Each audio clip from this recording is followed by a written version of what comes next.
윤 대표님 안 밝아 보이십니다. 요즘 계속 좀 며칠 밤을 샜습니다. 그러셨어요? 그래가지고 그런 거지. 수술 다 판 게 아니고? 좀 많이 팔았어요. 지난주에 금요일날 100%다 이렇게 말씀을 드렸는데, 오늘 같은 경우는 60% 정도 수준. 한 40%는 정도만 했습니다. 그래도 기획 잘 대응하셨네요.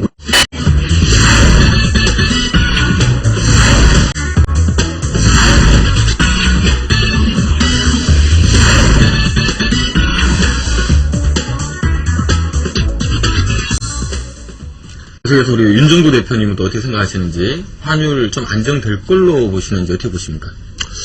일단 안정된다 쪽에 70, 80% 이상 무게감을 두고요. 그런 이유는 금리 지표 모든 것이 이제 긍정적으로 개선돼 있다. 그 금리 지표 내에는 이제 금리 인하도 포함이 될 것이고, CD 금리의 인하라든가, 거기에 이제 CDS 프리미엄이라든가, 이런 부분이 전체적으로 안정이 됐기 때문에, 일단 긍정적으로 놓고 보실 수가 있습니다. 다만, 한 가지 이제 부담 요인은, 미국 쪽에서 금리 인하 이후에 이제 미국 달러와 인덱스 자체가 살짝 약세로 돌아서긴 했지만은, 8년 만에 지금 강세를 띄고 있는 거거든요. 그러니까 공화당 정책 쪽에서 이제 지속적인 약세, 그리고 민주당 정부 쪽에서 이제 공통적으로 강세를 띈 부분, 그리고 특히 이제 구제금융을 굉장히 많이 쏟아부은 상태에서 아무래도 미국 쪽에서는 이제 채권 마련을 좀 많이 해야 되겠죠. 그런 범위에 있어서는 이제 달러 강세가 유지될 가능성이 높기 때문에 그렇게 된다면 일정 부분 우리가 이제 선반영된 측면이 있다 할지라도 원화의 부분에 있어서의 추가적인 급락 조정은 좀 제한적일 것 같고요. 다만 이제 급등락을 보이는 그런 현상들은 역시 제한적으로 나타날 수밖에 없다. 그래서 현재 결론적으로 1,300원 미만의 환율, 지난달 정도만 놓고 볼 때는 사실상 이제 1,200원까지 내려와 줘야 좀 좋다 이렇게 설명을 드렸는데, 달러 인덱스 자체가 올라온 것을 감안했을 때는 지금 현재 기준이라면 1,300원 이탈 정도면은 굉장히 좀 시장에는 긍정적으로 작용되는 범위가 아니겠느냐 이렇게 말씀드리겠습니다. 윤 대표님은 환율 일단 짧게 1분기와 그다음 내년 전체를 볼 때 어떻게 전망하십니까? 두 분 의견하고는 좀 많이 틀린 부분이 있는데, 제가 볼 때는 원래 이제 올 초 전반적인 환율의 전망치 자체가 이제 910원 전후 정도 됐었습니다. 근데 결과적으로는 이제 경기 동향도 어려워지고, 그리고 정책이 좀 불확실성이 많이 띄어졌었죠. 그렇게 되면서 이제 환율이 급등을 한 부분인데, 아직까지는 이제 1,000원 미만의 환율에 대한 전망치 또 기대 요인 이렇게 있습니다만, 제가 볼 때는 아무래도 조금 더 이제 시장이 안정된다라고 했을 때는 그래도 1,000원 위쪽에 놓여져 있을 가능성이 높다. 그런 부분도 생각을 하고 있고요. 그런데 일단 중요한 거는 지금 왜 환율이 급등락이 나왔는지부터 좀 생각을 하셔야 됩니다. 근데 우리가 이제 앞에 말씀해 주신 것처럼 10월 중순에 다시 한 차례 급락으로 밀려 내려왔다가 10월 중순 이후에 10월 말까지 해서 급등으로 이어졌단 말이에요. 그런 범위가 가장 중요한 범위는 여러 가지 요인이 있겠습니다만, 일단 그 당시에 이제 G7 회담, 그러니까 세계은행과 이제 IMF 총회 때에 큰 소리를 치고 나왔단 말이에요. 뭔가 통화 사업을 해올 것처럼. 근데 결론적으로 해오지는 못했습니다. 해오지 못한 날부터 해서 다시 폭등이 나온 거거든요. 그 이후에 다시 이제 조정을 받았던 부분은 미국과의 통화 수합을 해결해주고 난 이후. 그러니까 이제 환율 일봉 차트 한번 잠시 보여드릴 텐데요. 환율 일봉 차트를 놓고 보시게 되면은요. 요 구간입니다. 화살표가 잘 보이겠습니까만은 이상급등이 나왔던 범위에 있어서 이제 전 세계 글로벌 증시가 전체적으로 마찬가지였고요. 이 당시의 흐름에서는 유동성에 대한 문제 더더욱 불거졌었죠. 그 이후에 이제 뭔가 G7 회담에서 가지고 올 것처럼 제스처를 취했습니다. 금리도 역시 인하를 해줬고요. 결과적으로 빈손으로 들어왔을 때의 흐름. 그리고 이제 금리 인하 이후에도 그다지 크게 반등을 조정을 못 주다가 결과적으로 이제 미국과의 통화 수합 이후의 흐름인데요. 다시 올라섰던 부분은 역시 마찬가지로 한중일 통화 수합이 했다는 거예요. 그러니까 다시 환율 부분에 대한 해석 부분이 여러 가지로 나오고 있습니다만, 실질적으로 내면을 놓고 보면요. 금리 지표가 여러 가지가 있는데, CD 금리 같은 경우에도 우리가 이제 조금 마지노선이다 여겼던 6%가 넘어갔던 부분. 그게 10월 중순이거든요. 10월 중순 마장창 깨질 때. 두 번째로 이제 CDS 프리미엄 자체도 200bp에서부터 이제 700bp까지 올랐던 범위는 그 범위 자체도 마찬가지입니다. 10월 중순 16일 이후에 통화수합 못해온 다음에 터져 나왔다는 거예요. 이러한 흐름들이 환율도 마찬가지로 한중일 통화수합 해결된 이후부터 해서는 조금 더 안정세를 취해주고 있는데, 다만 여기서 한 가지 꼭 체크하셔야 될 게 있습니다. 무조건적으로 내려갈 수 있느냐. 이 범위는 제가 굉장히 제한적이다 이렇게 생각을 하는데, 왜 그러냐면은 달러와의 인덱스를 한번 가지고 나왔습니다. 달러와 인덱스 한번 주봉 차트 놓고 보여드릴 텐데요. 달러 주봉 차트 놓고 보시면은요, 이게 이제 좀 먼 기간으로 월봉으로 좀 보여드려야 정상인데, 주봉 8년 만입니다. 민주당 쪽에서 완전히 그 승기 잡은 이후에 엄청난 강세를 나타내줬죠. 유독 이제 이 달러와의 주봉 대비해서 얘네보다, 죄송합니다. 얘네라고 또 표현을 했는데, 미국 쪽보다 더 강하게 움직이는 쪽이 일본이에요. 일본이란 말이에요. 그럼 왜 이러한 현상들이 나오는지도 또 생각을 하셔야 됩니다.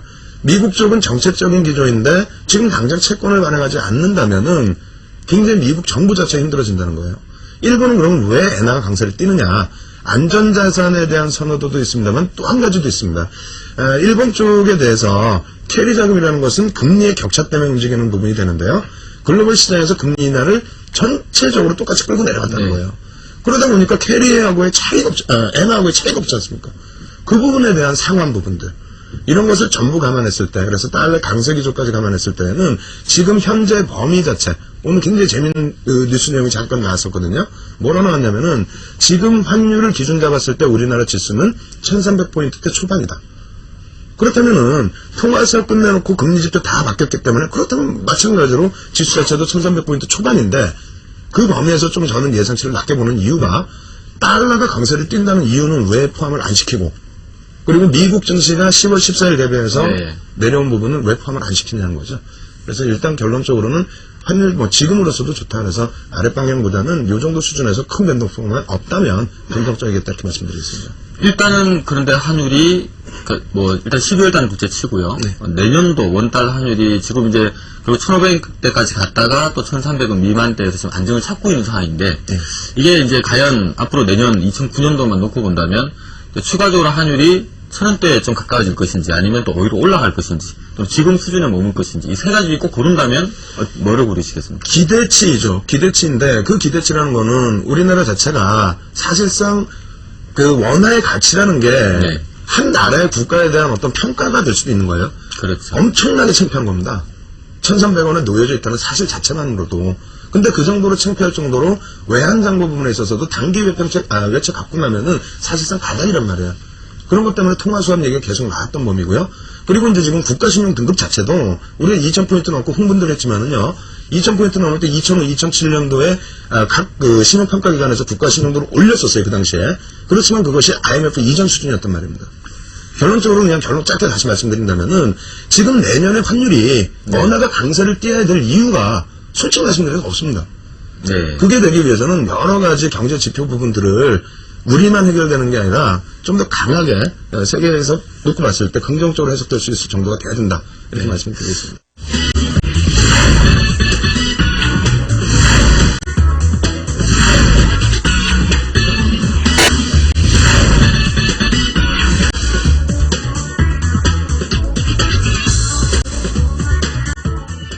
우리 윤정두 대표께서는 자, 일단 1,200원 한번 넘긴다라고 보시는 거죠? 넘겨야 되는 거고요. 매주 말씀드리지만은 가장 얄미운 전문가가 저 같은 스타일로 대답하는 거.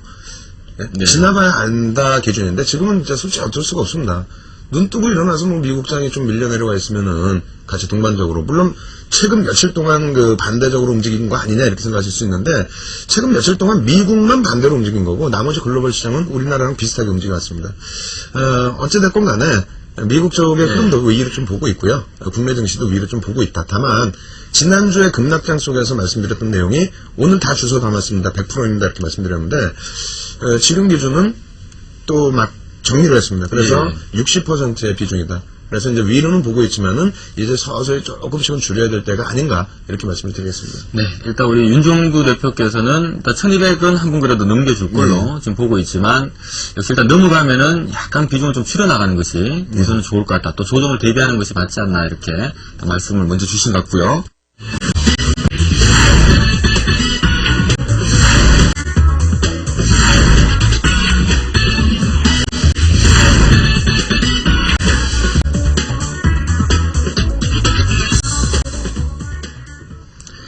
네, 사실 1200선이 탈환될지 안 될지는 또 다음 주 뚜껑을 열어봐야 되겠습니다만은, 어쨌든 지금 세 분 의견을 종합해서 보면, 또 1200은 한번 뭐 재탈환 시도를 하지 않을까, 지금 의견이 모아지고 있습니다. 자, 일단 재탈환을 하게 된다면, 과연 어떤 업종, 어떤 종목이 주도를 할 것인가, 오늘 각각 세 분의 전문가분들께 종목도 한번 들어볼 수 있도록 하겠고요. 자, 먼저 업종별로는 어떤 업종을 좀, 다음 주 시장이 강하게 간다면, 조건 하에 강하게 간다면 어떤 업종이 좀 주도할지, 이번에는 윤정두 대표부터 말씀 좀 듣도록 하겠습니다. 예. 업종도 짧게 해야 되고 종목도 짧게 해야 되는데 죄송스럽습니다만 그 시장 상황을 아까 제대로 설명 못 드렸어요. 그 앞부분부터 쭉 펴로 넘어가면서 빨리빨리 말씀을 드리겠습니다. 네. 표 준비해놨는데요. 일단 제 의견은 그렇습니다. 글로벌 증시하고의 동조성 여부 부분이고요. 지금 놓고 보시는 부분이 이격이 발생된 게 이제 10월 중순 이후입니다. 역시 통화수업 못해갖고 온 이후의 흐름이고, 그것이 이제 어느 정도 해결됐을 때 범위, 요 기준으로 기준을 잡습니다. 그래서 미국 증시가 이왕이면 올라줘서 같이 쫓아 올라가면서 이격을 줄이자. 한 3% 차이가 있거든요.